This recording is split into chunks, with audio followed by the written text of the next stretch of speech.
یہ ہوتا ہے کہ بھارتی پنجاب میں ایک کارروائی کی جاتی ہے اور بھارتی پنجاب کے اندر 7 سکھوں کو گرفتار کیا جاتا ہے اور ان کے اوپر پاکستان کے لیے کام کرنے کا الزام عائد کیا جاتا ہے، اور اس کے ساتھ ساتھ یہ انکشاف بھی سامنے آتا ہے کہ پاکستان نے ڈرونز کے ذریعے اینٹی ٹینک RPG-22 ہتھیار بھجوائے ہیں انڈیا کے اندر خالصتان موومنٹ کے لیے کام کرنے والے ان 7 کارکنوں کو، اور ان کو یہ ہدایت دی گئی ہے کہ جیسے ہی انڈیا پاکستان کے خلاف کارروائی کرے گا آپ لوگوں نے حرکت میں آ جانا ہے اور انڈین فورسز کی پشت سے ان کے اوپر حملے کرنے ہیں اور ان کی زمینی طاقت کو نیست و نابود کر دینا ہے ان ہتھیاروں کو استعمال کرتے ہوئے۔ اس حوالے سے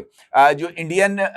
بارڈر سیکورٹی فورسز ہیں ان کی سٹیٹمنٹس بھی سامنے آتی ہیں، اور وہاں پر یہ بات بڑی کلیئرٹی سے کہی جاتی ہے کہ بھارتی فوج آپریشن سندور 2.0 شروع کرنے کے لیے مکمل طور پر تیار ہے، اور یہ جو گراؤنڈز پر کاروائیاں ہو رہی ہیں جس میں بھارتی فوج نے سکھوں کو خالصتان تحریک کے لیے پاکستان کے مبینہ اشارے پر کام کرنے سے گرفتار کیا ہے، یہ اس بات کی طرف اشارہ کر رہا ہے کہ پاکستان انڈیا کے خلاف ایک پراکسی لڑائی لڑ رہا ہے۔ امپورٹنٹ بات یہ ہے کہ یہ جو الزام پاکستان پر انڈین فورسز کی طرف سے عائد کیا گیا کہ جناب RPG-22 anti tank weapons Pakistan کی طرف سے بھجوائے گئے ہیں انڈیا کو، تو یہ بات بڑی ہی اہمیت کی حامل ہے کہ پاکستان کی فوج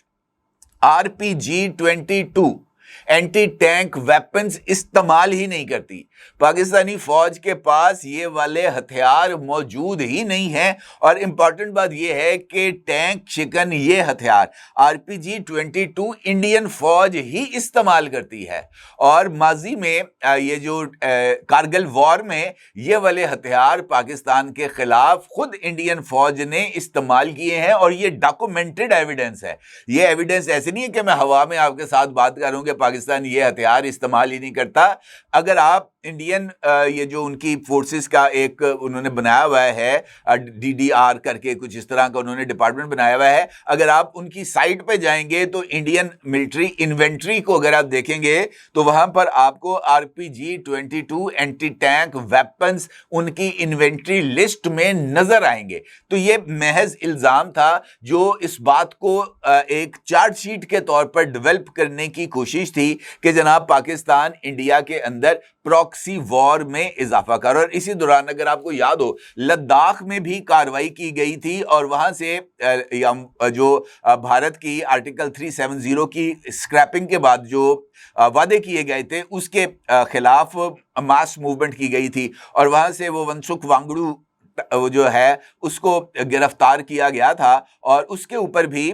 پاکستان کے لیے جاسوسی کرنے کا الزام عائد کیا گیا تھا۔ وہی 3 ایڈیٹ والا عامر خان نے جو رول پلے کیا تھا لداخ کے اندر، اس طرح کا ایک جینوئن کریکٹر موجود ہے جس کو اس فلم کے اندر کاپی کیا گیا تھا۔ کہنے کا مطلب یہ ہے کہ یہ ایک مکمل ماحول ہے جو بنایا گیا۔ اب اگر ڈونلڈ ٹرمپ کے پاس، اور Donald Trump definitely American president ہیں، اور دنیا کے اندر جو چھوٹی سے چھوٹی اور بڑی سے بڑی ڈیولپمنٹس ہوتی ہے وہ امریکن سیٹلائٹس اس کو مکمل طور پر آبزرو بھی کرتے ہیں، اور ڈیلی بیسس پر ناسا یا پینٹاگان اس طرح کی رپورٹس کو تیار کر کے وائٹ ہاؤس بھجواتے ہیں، اور وائٹ ہاؤس کے اندر جو تھنک ٹینکس موجود ہیں وہ ان رپورٹس کی بنیاد کے اوپر پریزیڈنٹ کے لیے رائے کو ڈیولپ کرتے ہیں، اور ڈیلی بیسس پر پریزیڈنٹ کو دنیا میں ہونے والی مختلف ڈیولپمنٹس کے حوالے سے بریفنگز دی جاتی ہیں۔ اس کے ساتھ ساتھ ایک جانب سیٹلائٹ امیجز ہیں،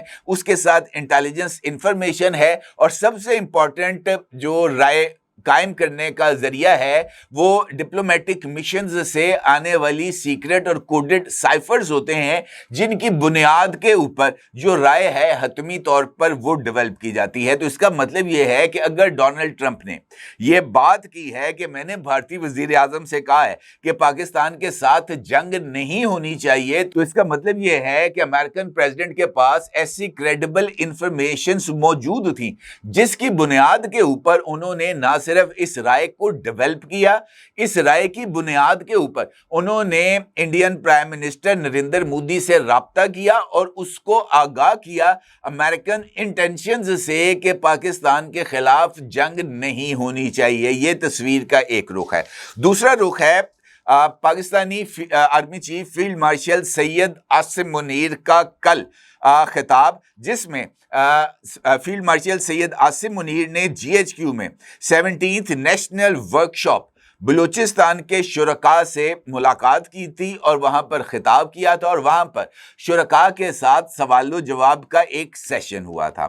امپورٹنٹ بات یہ ہے کہ فیلڈ مارشل سید عاصم منیر نے شرکاء سے اپنے خطاب میں اس بات کا واضح طور پر اظہار کیا کہ پاکستان خطے میں امن و استحکام کا خواہاں ہے، تاہم اپنی علاقائی سالمیت پر کسی بھی قسم کی براہ راست یا بالواسطہ خلاف ورزی کا مضبوط اور فیصلہ کن جواب دیا جائے گا۔ انہوں نے واضح طور پر اس بات کا اظہار کیا ہے کہ جناب ہم مکمل طور پر اپنی ریاست کے دفاع کے لیے کمیٹڈ ہیں اور ہم ریاست کے دفاع کے فریضے سے قطعی طور پر پیچھے نہیں ہٹیں گے، اور ہم اپنے وطن کے ایک ایک انچ کا جو ہے وہ دفاع کریں گے، اور اس سلسلے میں قربانیوں سے دریغ نہیں کیا جائے گا۔ واضح انداز میں فیلڈ مارشل کی طرف سے یہ بات کہی گئی، تو اس کا مطلب یہ ہے کہ یہاں پر بھی اس بات کی انفارمیشن موجود ہے۔ اس سے پہلے بھی کاکول میں پاسنگ آؤٹ تقریب سے خطاب کرتے ہوئے بھی آرمی چیف نے اسی طرح کی ایک سٹیٹمنٹ دی تھی۔ اس کا مطلب یہ ہے کہ یہ information Indian military build up کی پاکستان کے پاس نہ صرف موجود ہے بلکہ اس کی بنیاد کے اوپر ہی پاکستان کی طرف سے مختلف اقدامات کیے جا رہے ہیں۔ کل رات کو لائن آف کنٹرول کے اوپر کشیدہ صورتحال موجود تھی۔ انڈین طیاروں کی طرف سے جو ہے نا جارحانہ پروازیں کی گئیں، جس کے بعد پاکستانی طیارے بھی حرکت میں آ گئے۔ فوری طور پر جو پاکستان کا سینٹرل کمانڈ سینٹر ہے اس نے اس صورتحال پر ایک الرٹ جاری کیا۔ اس الرٹ کی بنیاد پر پاکستان ایئر فورس حرکت میں آئی۔ پاکستان ایئر فورس نے لائن آف کنٹرول اور ورکنگ باؤنڈری کے اوپر پروازیں کی، اور اس دوران نیشنل کمانڈ سینٹر کے اندر مسلسل انڈین فوج کی نقل و حرکت کے حوالے سے ریڈار انفارمیشن موجود تھی۔ اس نقل و حرکت کے بعد، اس جارحانہ پروازوں کے بعد گراؤنڈ فورسز کو بھی الرٹ ہونے کا سگنل جاری کر دیا گیا تھا، اور گراؤنڈ فورسز بھی نہ صرف پوری رات فلی الرٹ رہی تھی بلکہ اگر میں آپ سے یہ کہوں کہ ایک کشیدہ صورتحال رات بھر لائن آف کنٹرول اور ورکنگ باؤنڈری پر موجود تھی، تو یہ کہنا کچھ زیادہ غلط نہیں ہوگا۔ انڈیا اس وقت یقینی طور پر پاکستان پر حملہ کرنے کے بہانے تلاش کر رہا ہے۔ یہ جو کارروائیاں پنجاب میں ہوئیں، یہ جو کارروائیاں لداخ میں ہوئیں، اس وقت بھی